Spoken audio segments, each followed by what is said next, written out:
يا ابو الرجل معاه سوين عينيك بجد اهو بالماء.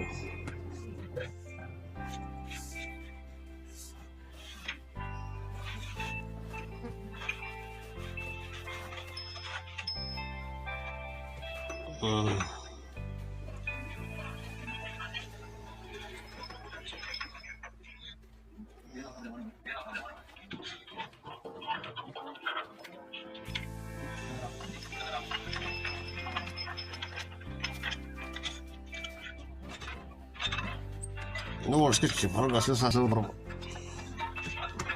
يا